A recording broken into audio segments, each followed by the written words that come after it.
ಯಾರೆಲ್ಲ ಈ ವಿಡಿಯೋ ನೋಡ್ತಾ ಇದ್ದೀರಾ ಅವರೆಲ್ಲರಿಗೂ ಸಹ ನನ್ನ ನಮಸ್ಕಾರ. ರಾಯರ ಪೂಜೆ ಪುನಸ್ಕಾರ ಅಂತ ಹೇಳಿ ಬಂದಾಗ ಅಲ್ಲಿ ಒಂದಷ್ಟು ಕೆಲವೊಂದು ನೀತಿ ನಿಯಮಗಳನ್ನ ನಾವು ಪಾಲನೆ ಮಾಡಲೇಬೇಕಾಗತ್ತೆ. ಇನ್ನು ವ್ರತಗಳಿಗೆ ಸಂಬಂಧಪಟ್ಟಂತೆಯೂ ಸಹ ಒಂದಷ್ಟು ನೀತಿಗಳಿದೆ. ಗೊತ್ತೋ ಗೊತ್ತಿಲ್ಲದೇನೋ ಈ ತಪ್ಪುಗಳನ್ನ ನೀವು ಮಾಡ್ತಾ ಇದ್ದರೆ ದಯಮಾಡಿ ಅದನ್ನು ತಿಳ್ಕೊಳ್ಳಿ. ರಾಯರ ಅನುಗ್ರಹ ಇನ್ನೂ ಹೆಚ್ಚಿನದಾಗಿ ನಿಮ್ಮ ಮೇಲೆ ಲಭ್ಯ ಆಗುತ್ತೆ. ಇನ್ನು ವ್ರತಗಳು ಅಂತ ಹೇಳಿ ಬಂದಾಗ ಸರಿಯಾದಂತಹ ರೀತಿಯಲ್ಲಿ ನಿಯಮಗಳನ್ನ ಪಾಲನೆ ಮಾಡಿದ್ದೇ ಆದರೆ ನಾವೇನು ಅಂದ್ಕೊಂಡಿರ್ತೀವೋ ಅದು ಖಂಡಿತವಾಗಿ ರಾಯರು ಈಡೇರಿಸ್ತಾರೆ. ಅದನ್ನು ನೋಡಿ, ಒಂದಷ್ಟು ಮಾಹಿತಿ ರಾಯರ ಪೂಜೆನಲ್ಲಿ ಏನೆಲ್ಲ ನಾವು ನಿರ್ಲಕ್ಷ್ಯಗಳನ್ನ ಮಾಡ್ತಾ ಇದ್ದೀವಿ, ತಪ್ಪುಗಳನ್ನ ಮಾಡ್ತಾ ಇದ್ದೀವಿ, ಬಹಳಷ್ಟು ಇದೆ. ಹೇಳ್ತಾ ಹೋಗ್ತೀನಿ.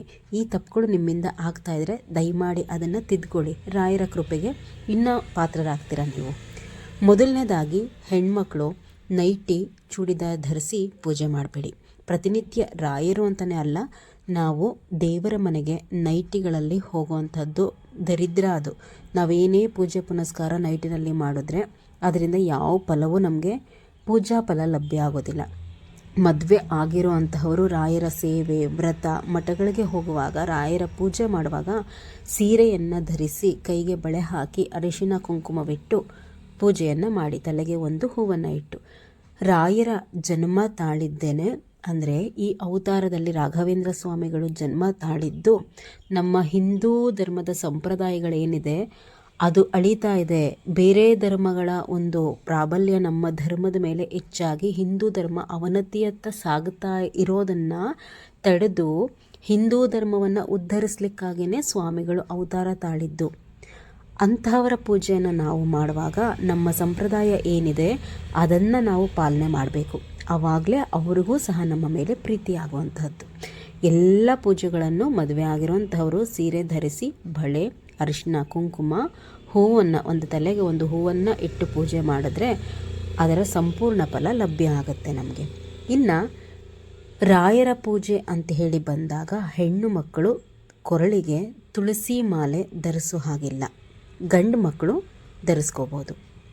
ಹೆಣ್ಮಕ್ಕಳು ಮುಟ್ಟಾದ 3ನೇ ದಿನಕ್ಕೆ ಖಂಡಿತ ರಾಯರ ಪೂಜೆಯನ್ನು ಮಾಡಬೇಡಿ. ಕೆಲವೊಂದು ಪಂಗಡಗಳಲ್ಲಿ 3ನೇ ದಿನಕ್ಕೆ ಪೂಜೆ ಮಾಡುವಂತಹ ಪದ್ಧತಿ ನಿಮ್ಮ ಮನೆಯಲ್ಲಿ ಇರ್ಬೋದು.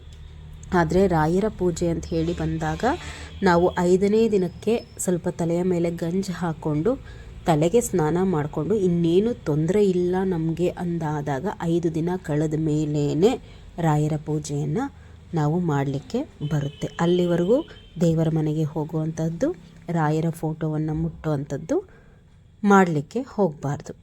ಇನ್ನು ಹೆಣ್ಮಕ್ಳು ದೇವರ ಮನೆಗೆ ಪೂಜೆ ಮಾಡಲಿಕ್ಕೆ ಅಂಥೇಳಿ, ಇದು ರಾಯರ ಪೂಜೆಗೆ ಅಂತ ಹೇಳಿ ಬರೋದಿಲ್ಲ.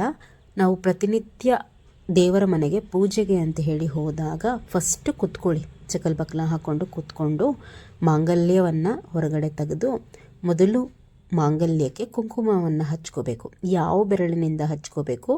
ಉಂಗುರದ ಬೆರಳು ಮತ್ತು ನಿಮ್ಮದು ಹೆಬ್ಬೆರಳಿರುತ್ತಲ್ವ, ಉಂಗುರದ ಬೆರಳು ಹೆಬ್ಬೆರಳಿನ ಸಹಾಯದಿಂದ ಮೊದಲು ಮಾಂಗಲ್ಯಕ್ಕೆ ಕುಂಕುಮವನ್ನು ಹಚ್ಚಿ ಅದೇ ಕೈಯಿಂದ ಹಣೆಗೆ ಹಚ್ಕೋಬೇಕು. ನಂತರ ಮಾಂಗಲ್ಯಕ್ಕೆ ಅರಿಶಿನ ಹಚ್ಚಿ ನಿಮ್ಮ ಕೆನ್ನೆಗೆ ಅರಿಶಿನವನ್ನು ಹಚ್ಕೋಬೇಕು. ಅರಿಶಿನ, ಕುಂಕುಮ, ವಿಭೂತಿಯನ್ನು ರಾಯರ ಫೋಟೋಗೆ ದಯಮಾಡಿ ಹಚ್ಚಬೇಡಿ. ರಾಯರಿಗೆ ಅರಿಶಿನ ಹಚ್ಚಬಾರ್ದು, ದೇವರ ಕುಂಕುಮ ಹಚ್ಚಬಾರ್ದು. ಒಂದು ಸ್ಥಿರವಾದಂತಹ ಜಾಗದಲ್ಲಿ ರಾಯರ ಫೋಟೋವನ್ನು ಇಡಿ. ಅದನ್ನು ಪದೇ ಪದೇ ಬದಲಾಯಿಸಬೇಡಿ. ಅಂದರೆ ಒಂದು ಗುರುವಾರ ಒಂದು ಕಡೆ ಇರೋದು ಎತ್ತಿ, ಇನ್ನೊಂದು ಗುರುವಾರ ಇನ್ನೊಂದು ಕಡೆ ಇಡುವಂತಹದ್ದು, ಆ ರೀತಿ ಮಾಡಬೇಡಿ. ಒಂದು ಕರೆಕ್ಟಾಗಿರುವಂತಹ ಜಾಗ ದೇವ್ರ ಮನೆಯಲ್ಲಿ ನೋಡಿ. ಆಮೇಲೆ ದೇವ್ರ ಮನೆ ಅಂದರೆ ನೀವು ಕೂತ್ರೆ ನಿಮ್ಮ ಎದುರಿಗೆ ರಾಯರ ಫೋಟೋ ಇರಬೇಕು. ಗೋಡೆಗೆ ಒರಗಿಸಿ ಅಕ್ಕಪಕ್ಕ, ನಾನು ಹೇಳೋದು ನಿಮ್ಗೆ ಅರ್ಥ ಆಗ್ತಾ ಇದೆ ಅಂತ ಹೇಳಿ ಅನ್ಕೋತೀನಿ. ಈಗ ನೀವು ಪೂಜೆಗೆ ಅಂತ ಹೇಳಿ ದೇವರ ಮನೆಯಲ್ಲಿ ಕೂತಾಗ ಸ್ಟ್ರೈಟಾಗಿ ನಿಮ್ಮ ಎದುರಿಗೆ ರಾಯರ ಭಾವಚಿತ್ರ ಕಾಣಿಸ್ಬೇಕು. ಗೋಡೆಗೆ ಒರಗಿಸಿ ಆ ಕಡೆ ಈ ಕಡೆ ಗೋಡೆ ಬರುತ್ತಲ್ವ ದೇವ್ರ ಮನೆದು, ಆ ಗೋಡೆಗೆ ಒರಗಿಸಿ ಎದುರು ಬದ್ರು ಗಿಡಕ್ಕೆ ಹೋಗಬೇಡಿ. ಆ ರೀತಿ ರಾಯರ ಫೋಟೋವನ್ನು ಇಡಬಾರ್ದು. ಜಾಗವನ್ನು ಪದೇ ಪದೇ ಬದಲಿಸಬಾರ್ದು. ಮತ್ತು ರಾಯರ ಎದುರಿಗೆ ಕೆಲವರು ಕಳಸವನ್ನು ಇಡುವಂತಹದ್ದನ್ನು ಮಾಡ್ತೀರಾ ಗುರುವಾರದೊತ್ತು. ಹಾಗೆ ಮಾಡಬಾರ್ದು. ಕಳಸ ಯಾವತ್ತಿಡಬೇಕು ಅಂದರೆ ನಿಮ್ಮ ಮನೆ ದೇವರ ವಾರ ಯಾವತ್ತು ಬರುತ್ತೆ ಅವತ್ತು. ಇಲ್ಲ ಅಂತಂದರೆ ಶುಕ್ರವಾರ ಅಮ್ಮನವರ ವಾರ, ಅವತ್ತಿನ ದಿನ ಕಳಸವನ್ನು ಹೂಡ್ಬೋದು. ಆರಾಧನೆ ಸಮಯದಲ್ಲಿ ಇಡ್ಬೋದು ನಾವು. ರಾಯರ ಆರಾಧನೆ ಬರುತ್ತಲ್ವ ಆಗ ಅದನ್ನು ಬಿಟ್ಟು ಪ್ರತಿ ಗುರುವಾರ ರಾಯರ ಎದುರುಗಡೆ ಕಳಸವನ್ನು ಇಡಬೇಡಿ. ರಾಯರ ಎದುರಿಗೆ ಕಳಸವನ್ನು ಇಡೋದಕ್ಕೆ ಬರೋದಿಲ್ಲ. ಕೆಲವರ ಮನೆಯಲ್ಲಿ ಹೆಣ್ಮಕ್ಳು ರಾಯರ ಮುಂದೆ ತುಪ್ಪದ ದೀಪವನ್ನು ಹಚ್ಚಿ ಪೂಜೆ ಮಾಡಿರ್ತೀರ. ಅವತ್ತೇ ನಾನ್ ವೆಜ್ ಕೂಡ ಮಾಡ್ತೀರ. ಯಾರ ಮನೇಲಿ ಅಂದರೆ ಈ ವಿಚಾರ ನಾನು ಯಾವತ್ತಿನ ದಿನದ್ದು ಅಂದರೆ ಗುರುವಾರದ್ದು ಮಾತ್ರ ಹೇಳೋವಂತಹದ್ದು. ಗುರುವಾರ ರಾಯರ ಫೋಟೋ ಮನೆಯಲ್ಲಿ ಇತ್ತು ಅಂತಂದರೆ ಯಾವುದೇ ಕಾರಣಕ್ಕೂ ಮನೆಯಲ್ಲಿ ನಾನ್ ವೆಜ್ ಮಾಡುವಂತಹದ್ದು ಹೊರಗಡೆಯಿಂದ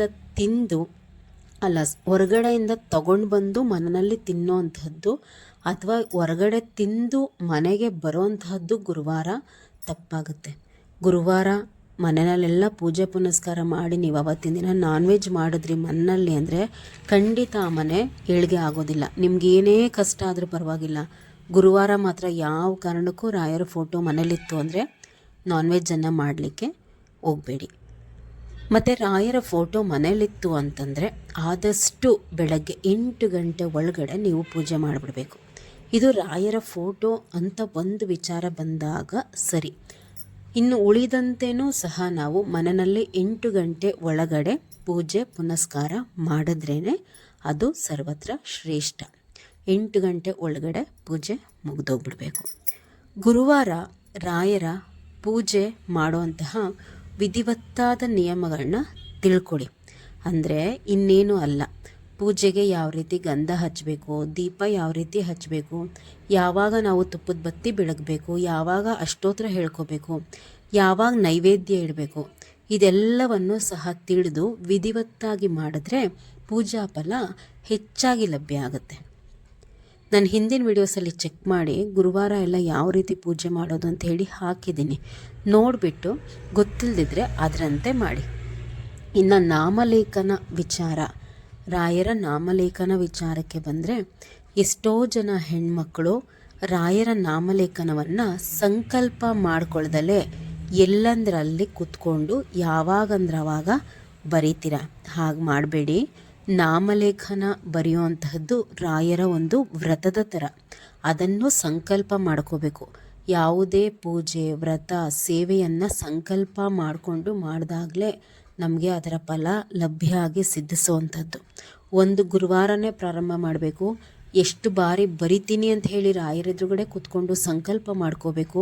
ಎಷ್ಟು ದಿನದಲ್ಲಿ ಮುಗಿಸ್ತೀನಿ ಅಂತಲೂ ಅವ್ರ ಎದುರುಗಡೆ ಕೂತ್ಕೊಂಡು ನೀವು ಹೇಳ್ಕೋಬೇಕು. ಅಷ್ಟೇ ದಿನದ ಒಳಗಡೆ ಸಂಕಲ್ಪ ಮಾಡ್ಕೊಂಡಿರೋ ಅಷ್ಟನ್ನು ದೇವ್ರ ಮನೆಯಲ್ಲೇ ಕೂತು ಬರಿಬೇಕು.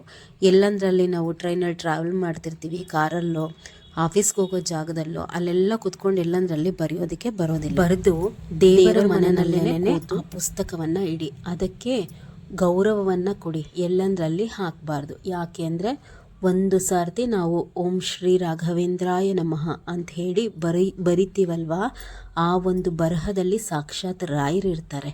ಹಾಗಾಗಿ ಎಲ್ಲಂದ್ರಲ್ಲಿ ಕೂತು ಬರಿಬಾರ್ದು. ದೇವರ ಮನೆಯಲ್ಲೇ ಬರೆದು ದೇವರ ಮನೆಯಲ್ಲೇ ಆ ಪುಸ್ತಕವನ್ನು ಇಟ್ಬಿಡಿ. ಮತ್ತು ದಯಮಾಡಿ ಈಗ ಆ ಪುಸ್ತಕಗಳನ್ನ ತರಿಸ್ಕೊಳ್ಳೋದೇ ಒಂದು ದೊಡ್ಡ ರಾಮಾಯಣ.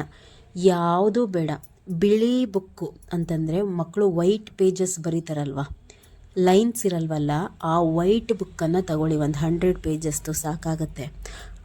ಅದರಲ್ಲೇನೆ ಬ್ಲೂ ಇಂಕಲ್ಲಿ ಬರೀರಿ. ಅಂದರೆ ನೀಲಿ ಶಾಹಿನಲ್ಲಿ ಬ್ಲ್ಯಾಕ್ ಇಂಕನ್ನು ಉಪಯೋಗಿಸಿ ಬರಿಬೇಡಿ. ಅಲ್ಲಿಂದ ಇಲ್ಲಿಂದ ಪುಸ್ತಕಗಳನ್ನ ತರಿಸೋದಕ್ಕೆ ದುಡ್ಡನ್ನು ವ್ಯಯ ಮಾಡಬೇಡಿ. ಅದರಲ್ಲಿ ಬರೆದ್ರೇ ನಾಮಲೇಖನ ಬರೆದಾಗ ಅಲ್ಲ, ನೀವು ವೈಟ್ ಪೇಜಸ್ ಇರುವಂತಹ ಬುಕ್ಕಲ್ಲಿ ಬರೆದ್ರೂ ನಡೆಯುತ್ತೆ. ವಿಡಿಯೋ ಹಾಕಿದ್ದೀನಿ ನಾಮಲೇಖನದ ಬಗ್ಗೆ, ಅದನ್ನು ನೋಡ್ಕೊಳ್ಳಿ. ಎಲ್ಲವನ್ನು ಹೇಳ್ತಾ ಹೋದರೆ ವಿಡಿಯೋ ಜಾಸ್ತಿ ಲೆಂತ್ ಆಗುತ್ತೆ. ಇನ್ನೂ ಒಂದಷ್ಟು ಇನ್ಫಾರ್ಮೇಷನ್ಸ್ ಇದೆ, ಏನೆಲ್ಲ ನಾವು ತಪ್ಪುಗಳನ್ನ ರಾಯರ ವಿಚಾರದಲ್ಲಿ ಮಾಡ್ತೀವಿ ಅಂತಂದು ನೆಕ್ಸ್ಟ್ ವಿಡಿಯೋನಲ್ಲಿ ನಾನು ನಿಮ್ಮೊಟ್ಟಿಗೆ ಅದನ್ನು ಹಂಚ್ಕೋತೀನಿ. ಯಾರೆಲ್ಲ ನಿಮಗೆ ಗೊತ್ತಿದ್ದಾರೆ ರಾಯರ ಭಕ್ತರು, ಅವರೊಟ್ಟಿಗೆ ಶೇರ್ ಮಾಡ್ಕೊಳ್ಳಿ. ಇನ್ಫಾರ್ಮೇಷನ್ ಇಷ್ಟ ಆಗಿದರೆ ಒಂದು ಲೈಕ್ ಮಾಡಿ. ಹೊಸದಾಗಿ ನೋಡ್ತಾ ಇದ್ದರೆ ದಯಮಾಡಿ ಸಬ್ಸ್ಕ್ರೈಬ್ ಮಾಡ್ಕೊಳ್ಳಿ. ರಾಯರಿಗೆ ಸಂಬಂಧಪಟ್ಟಂತೆ ಮುಂದೆ ಇನ್ನೂ ಅಪಾರವಾದಂತಹ ಮಾಹಿತಿಗಳು ನಿಮ್ಮ ಮುಂದೆ ಈ ಚಾನಲ್ನಲ್ಲಿ ಬರುತ್ತೆ. ಎಲ್ರಿಗೂ ಸಹ ರಾಯರು ಒಳ್ಳೇದು ಮಾಡಲಿ. ನಮಸ್ಕಾರ.